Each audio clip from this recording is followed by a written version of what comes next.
back, everybody, to Warlord of SBAS plays Torment, Tides of Numenera, episode 61. Last time we did a little bit more exploring. We talked to the... Oh, I didn't know they had an emotions thing. Anyway, we talked to Phoenix and discovered more about his story. And now we're gonna continue on, but I just realized leveled, so let's do that first. Increase edge. I don't know. Might. Augmentation.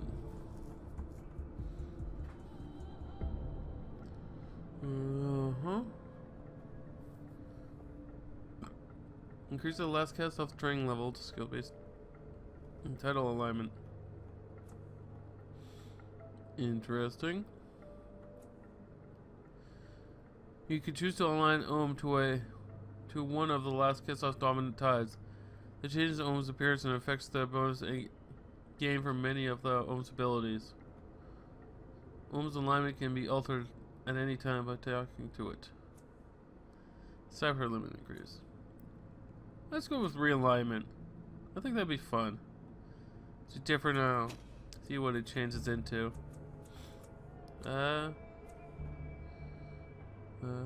Plus armor. Armor ability. Plus 4 armor, plus 4 resistance. That's actually good. To hit. More damage or armor? Armor, because I want him to be our tank, if anything. Smashing?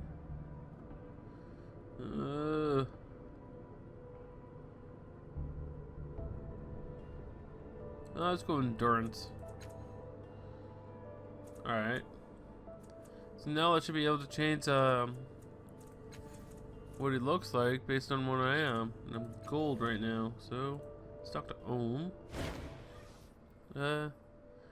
Ohm loops a triangle around your ankle and tugs and ensure you're watching its eyes shrink in concentration.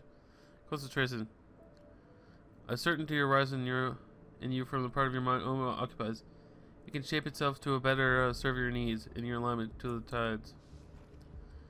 Creature stares up to you waiting. You study Ohm's current form. Right now it is not shaped by any of the tides. What tides can you align to? Tidal color differs within Ohm. Rise like buttons to be pressed. Your fingertips itch at the sign of them. One of the colors is brighter than the others. Dominant tide, gold one. Ohm rotation skill, healing. Glorp and Heptic armor effective bonus, healing skill and armor. Splorch effect bonus, heal all party members on a critical hit. Bonus value depend on Ohm's ability choices. So yeah, you become a super healer. Ohm slowly awaits your decision. Yeah, sure. Ooh, what you can change it to? Huh. Ohm's form ripples, melts, and changes. Alright. In an instant. So we know he's all pointy. That's cool. And he does healing now, which is super useful. Alright.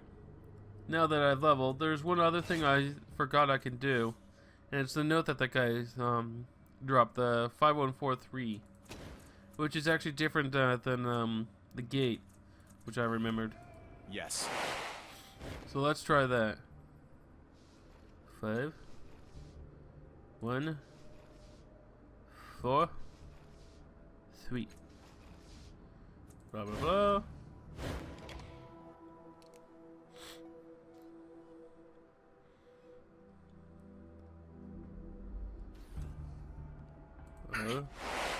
There's a guy just standing here. Oddwall the Sane. Let's go.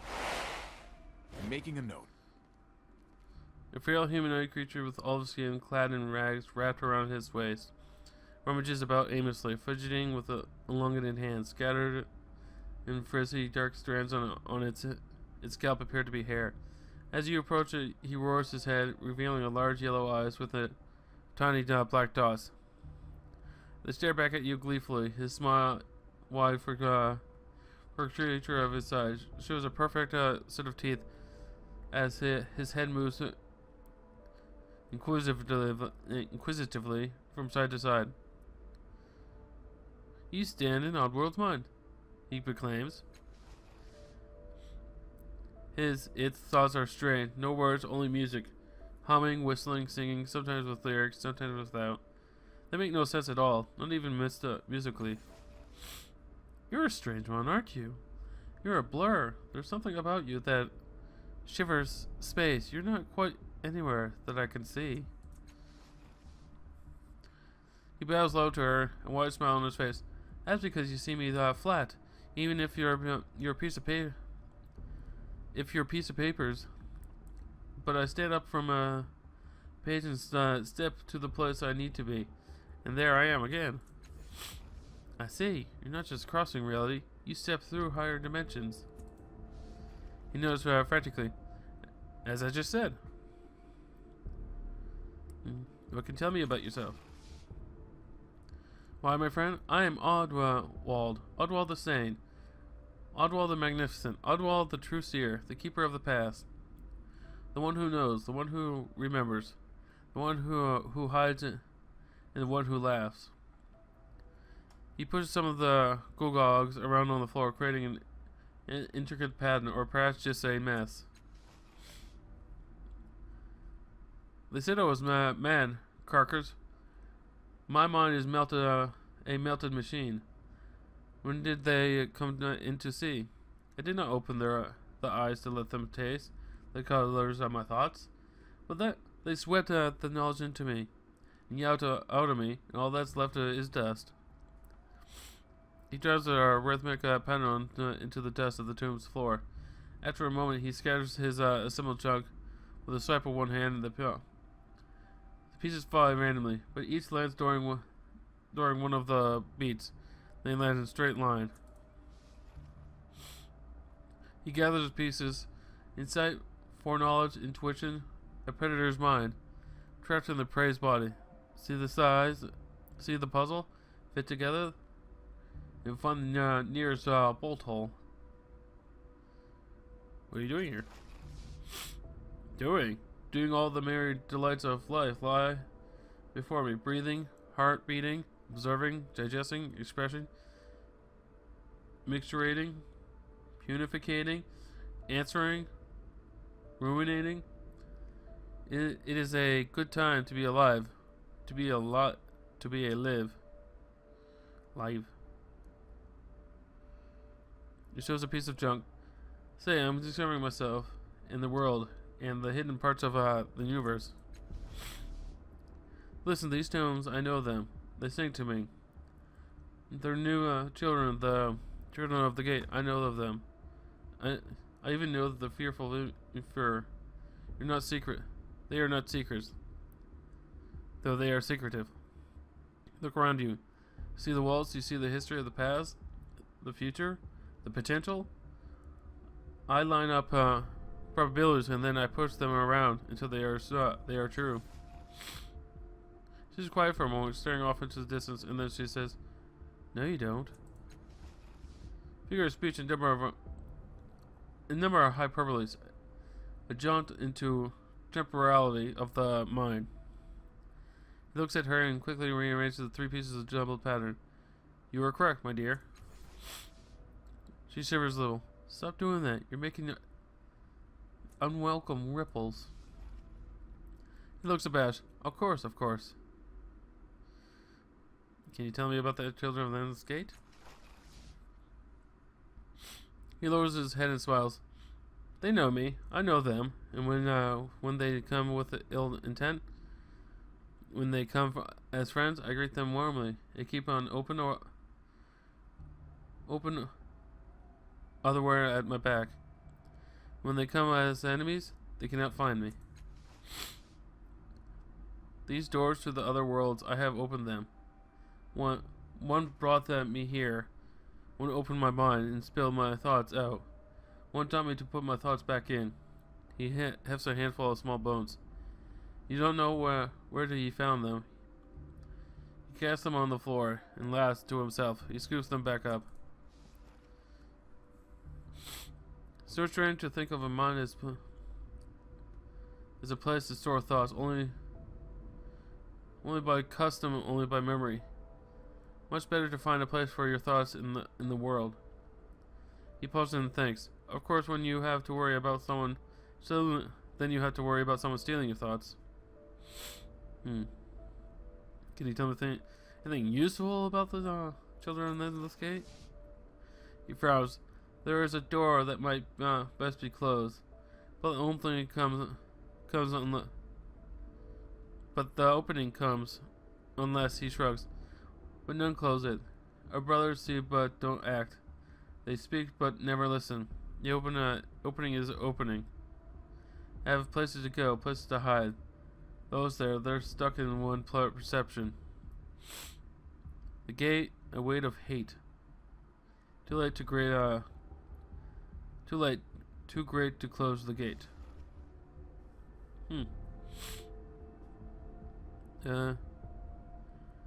What do you know about Infer? Who knows a sibling better than a brother?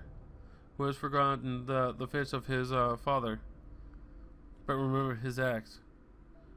Who has been broken mind turned into an eventual thing? He has no taste for blood, nor for flesh, but his children bring him these morsels anyway. They do not heed his advice. They call him Lord, but he is their slave. Pure Emperor, a life misremembered, misinterpreted. He grabs his junk pile. No, a life wasted in fear. And for too near, too dear, in near of fear. Sincere. You know anything about a girl named Chu? I think she might have been interred here. Making a note. Ah, Chu. In joyful response, I chitted and thought. A foot full of toes. Though the toes are mostly missing. Snatched away by wind. Like the light in her eyes. He hums a snatch of a popular song. Immediately mangles it. What was it? Ah, yes. It was no. He hums the tone again and mangles it a different way. Yes, that's it. 4-2-2-1. Oma absolutely taps the ground 4 times. Yes, that's it. But remember, he says, dancing from one foot to another, if you want to learn anything, you must hold your breath. Alright. What are these? Unending enchant yet again before now time. Now before time, empty words to fill in unremarkable void. And to be his only truth, remain unchanged. Alright. Oops. Alright.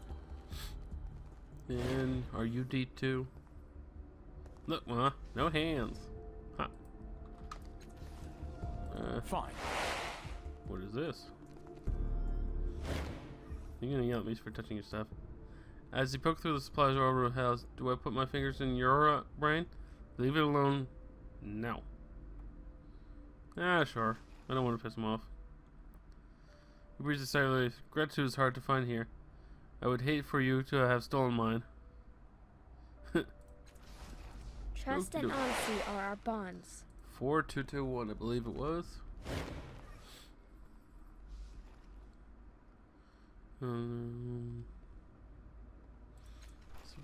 Other chord. 4 2 2 1. On the 4th hexagon illuminates a field of energy forms around you. Blah blah blah.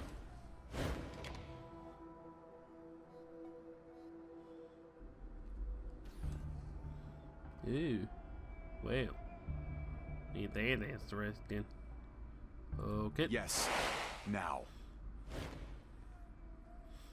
As you approach the rock's pillar of the tomb, you feel substantial vibrations in the air. Temperature and pressure around you. Tiny gusts of Zephyrus push your eyes toward the specific striations in the stone. Allow the wind to guide your eyes. Making a note. Remembering what you were told, you held your breath. A gentle breeze controls the flickering of your eyes toward unpredictable places in the wall. In the patterns and purpose of the gusts quickly become clear. They have been training your eyes to see, and suddenly the truth becomes clearer. And twisting letters made from distortions in the air itself. They're an older version of the truth, but you can read them. It's an epitaph, and it bears the name Joey Kuusal, or whatever. That was the surname in the memorialist you met when you entered the valley. Man who was teleported away to safety. The wind has not stopped. Solid pressure are trying to guide your new patterns. Yeah, sure. Words appear in the air, shivered into being by the subtle gusts, and you read the tale. Come and know the tomb of John blah blah blah. It stands empty, for her body is gone, rustled away by the foul children to feed the endless gate and its infernal master. We raise the marker to commemorate the life of our beloved, to swear undying vengeance upon the man who stole her from us. Blah blah blah. Your name will live forever. The shades hover in the air a moment longer, and then the air ceases the restless flight. The letters disappear instantly, and all that remains is the sound of your breathing. Just gonna say the same thing. Yeah. Alright.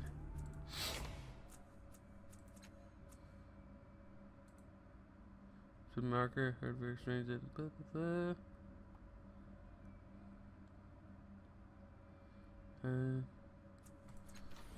So I had to go find a memorialist. I don't know where he is. Across this entrance.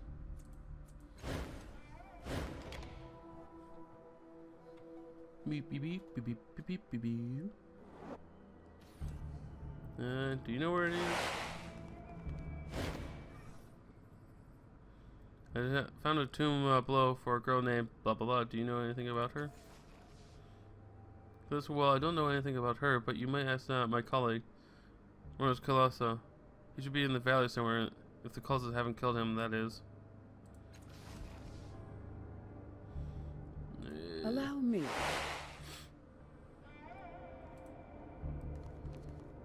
They might have killed him, I don't know. Because I did die twice to cultists, which was not good.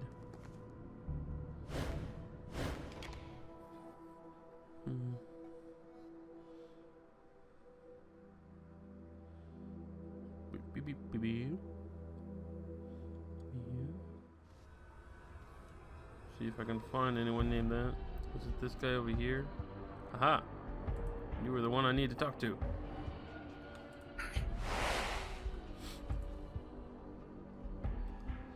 I found him. Yes. Go into the light. Go down here. It is done. Run, run, run. Why you run so slow? Go in here. Ready. Enter the darkness.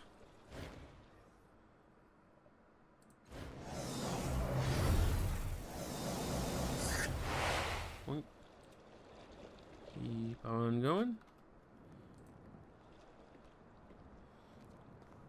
I did find your ancestor or daughter. It's great. I found a tomb for a girl named blah blah blah.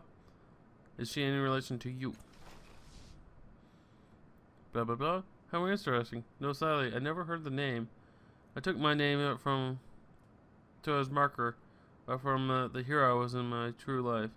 One was blah blah blah. Here, let me give you the code to the tomb so that you can visit yourself. He clears his throat. Maybe Joe's name is in the histories. If you can access them, that is. Updated my journal. Drives numbers 2413. And now we run back. This game has a lot of running around. Doing nothing. Blah blah blah. Of course, this game is one of those games with no quick travel too, which would be nice. It is done. Blah blah blah blah blah blah blah blah blah blah blah blah blah blah blah blah blah. Go. And into the darkness of the light. More running around doing nothing. Yes.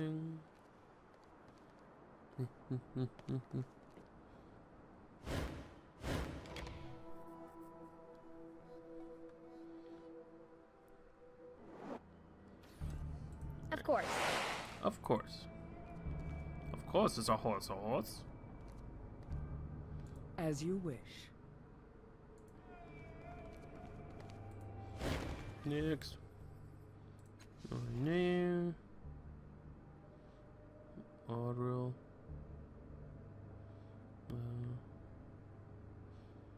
Robert Plus tomb. Block.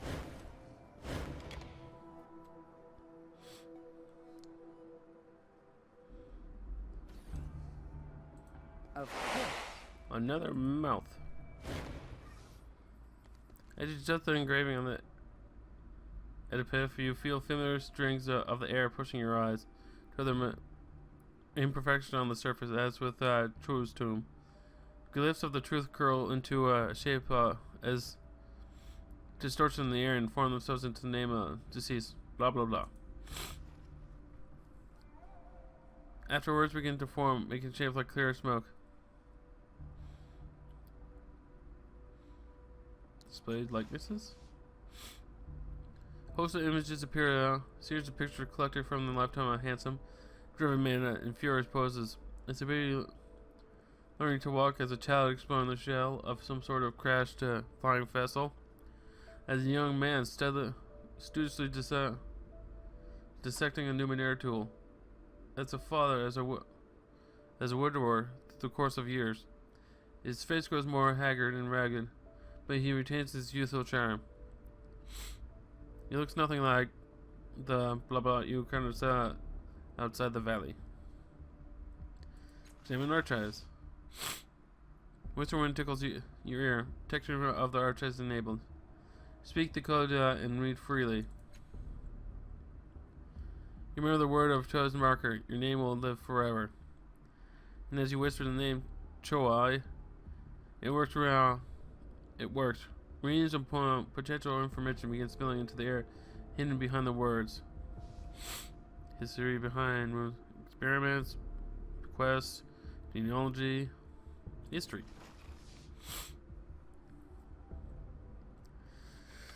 Alright. Light images appear in the currents of air. Subtly distorted, and they show the progression of blah blah blah's life. A voice slightly modulated through the wind speaks. Blah blah blah was born, blah blah blah, and only a child in a successful merchant family. Upstairs this cliff, his parents sought for him a position with the bureaucracy. He showed an early aptitude for gentlemanly pursuits of governing, weaponcraft, and poisons. His interests took him elsewhere. He became fascinated by the secrets of the ancients and experimented on their lost knowledge. Under the tutelage of the Aeon priest, as one of their number, he sought the secrets of life and to establish himself in the field of medicine. focusing particularly on those damaged by the Numenera. He married blah blah blah, taking her name for himself and their family. They had a daughter named blah blah, who was a new center in Rano's life, until the children of the Endless Gate abducted her and murdered her.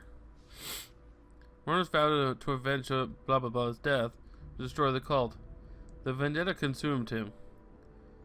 Options now include the return to the main tree, where you can hear the road and read about their experience, or you can continue blah blah blah's vendetta against the children of the Endless Gate. Continue. With the loss of his daughter, Blah could soon resign from the Aeon Praise and turn his full attention to destroying the cult.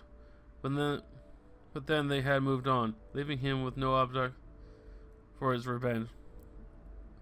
The voice faintly notes, Blah took her own life, wanted to redouble his efforts and sold all that he had possessed, and devoted himself to find the children in time. He hired an explorer named Blah to assist in his pursuits. They were paused then. Neither returned. After years to disappear, Blah sent a letter to his oldest mentor.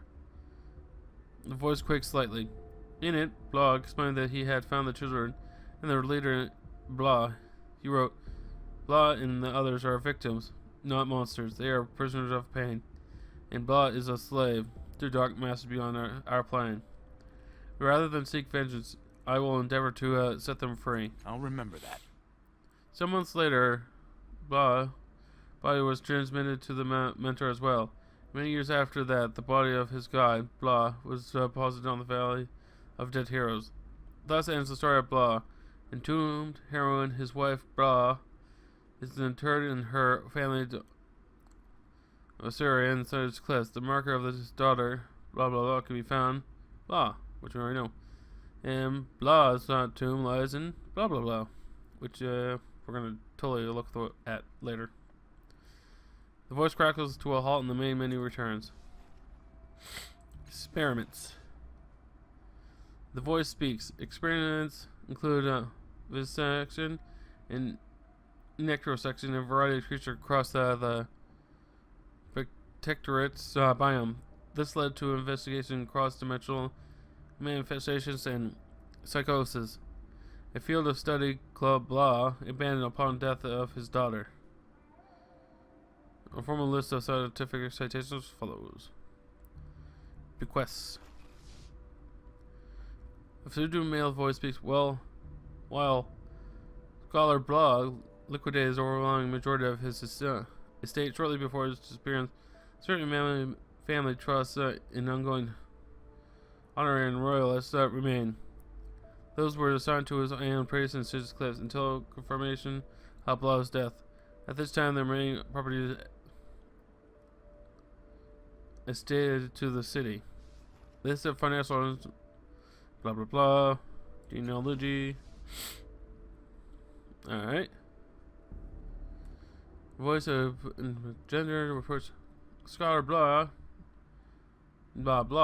conducted extensive research into his background. He has uncovered trace evidence that his distantly related to the slave families. Though further research suggests his particular branch was exercised 150 years prior to his birth. He married Blah, and they produced one daughter named Blah. She perished, and with her passing, both the Blah and Joman's lines vanished. Alright. So we have one more place to look at. Well, I'm going to do that next episode. So until next time, remember, embrace the chaos or you'll go mad. Bye.